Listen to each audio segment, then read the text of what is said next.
Hello there, and welcome back to the Pope and Holy Trinity. Last time, well, I screwed up. I allied France, thought it would be a good idea, then decided no, I'll join the Holy Roman Empire, because it's fun. So we managed to join the Holy Roman Empire. It cost us a arm and a leg from the loan shark, but we pulled it off. And right now we're at war with Ancona, which went actually terrifically well, that battle. Far better than I would have expected, to be perfectly honest. But we do have some loans here that are going to need to be repaid. I took 13 of them, so it's going to be costly. But I think the gain of being able to join the Holy Roman Empire and get more targets to attack and eat is probably for the better than actually doing anything else here. Now, Siena is allied with Tuscany, so these two are kind of a annoying pair at the moment. But I think Modena then might be, Modena and Ferrara might be the better choices then. But we're going to need to grow a little bit of power. So we're going to covertly fabricate claim on, for now, just Modena. I don't think I will take Ferrara too if I get the opportunity. And I think I might actually go ahead and backstab Milan, just try and well, vassalize them, because they do have some pretty high cost, high maintenance provinces. They have 21 base tax from just, sorry, that's wrong. They have 25 base tax from 3 provinces, so it's kind of a hilarious estimate. But anyways, with Austria now, well, under my command, I was about to say, things are looking up quite a bit actually. So if I can now ally myself with, well, they don't like the fact that I'm at war, but they don't like my army and navy either. So I will again try to again get myself an alliance with Aragon. I've really done a lot of misses already, or messed up. Oh. Ah, goddammit. I thought they broke free since I got a message that there was a new king in Naples, but that's not the case. But yeah, we're just going to wait here now for... In this case, we're going to spend no expensive. It's admin points. I can just get the guy... Yeah, I'll hire the inflation guy. Also get 12 gold, and then we can start working down our loan. But for now, I'll just allow the siege of Ancona, or Urbino, to finish, and then we'll continue to plot our path to world domination. That is a scary general. Well, after Ancona, I think we're going to just core the province, and then peacefully, or slowly, allow ourselves to be put in a better position here. So again, the aggressive expansion is it's not too much, and Curia control is really helping with this. The funny thing is since we are the Pope, we are currently in control of Curia, so that is why I have an extra diplomat. It gives technology cost and advice cost minus, and of course the minus 20 to aggressive expansion is really going to be helpful. It's going to be tremendously useful if I do some big, well, big conquest in the future. But anyways, Ragusa here is at war with Venice, Corfu and Austria. That's an interesting one. And Bosnia is at war with Serbia, Byzantium and Athens. So Byzantium might actually make something work here. Now it's going to cost me 92 points to core this thing, which is a little bit much, but I need base power here. That's basically what it comes down to. I'm going to need some base power here to keep on growing. Ferrara is going to be a rival of mine, because we are going to wage war on them pretty soon probably. And rest here is 12.3%. War exhaustion is really contributing to that. Other than that, we have nationalist modifiers, but I think now, as I said, the goal now will be to just sit by peacefully, get my loans repaid. I'm tempted to hire this guy right away just to get rid of my inflation, but it's not high enough for me to really bother with it right now. I'm more concerned about repaying my loans. So we'll just sit by at the time being. We'll allow the court to be completed, and then we'll see what we'll do in terms of wars. Tuscany do have 7,000 men. Siena has 5. It's not the worst thing ever, but Ferrara actually just integrated them too, just to make things worse. But it actually makes for something interesting, since Ferrara now has a smaller army than what they had combined. But yeah, at the time being, we're not going to be doing much. We're just going to sit by peacefully here and, well, pick up battles, if you will, Teutonic is war with Denmark. That's an interesting one.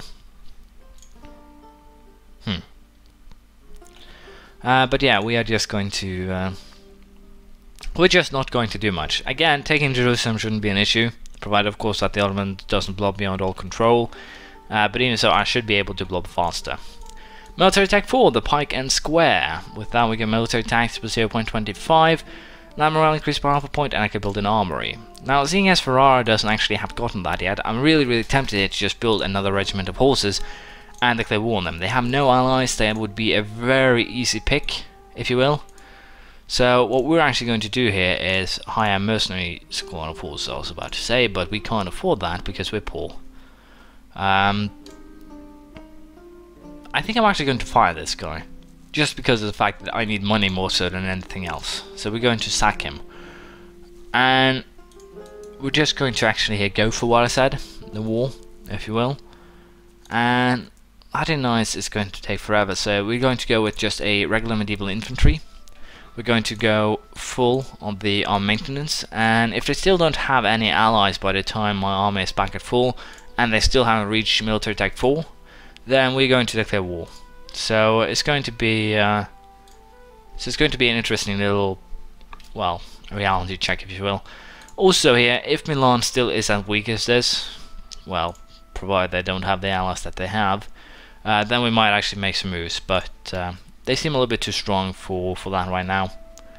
So we do now have an extra unit, and again here, this is kind of a touch and go, if you will. If I lose this battle, I'll have to hire a ton of mercs just to make up for this. So we're going to hire one more. Again, time was really of the essence here, but I kind of want to up my odds, if you will. So we're going to train one more unit, then we're going to declare war, and hopefully we'll get there before I get into trouble, if you will.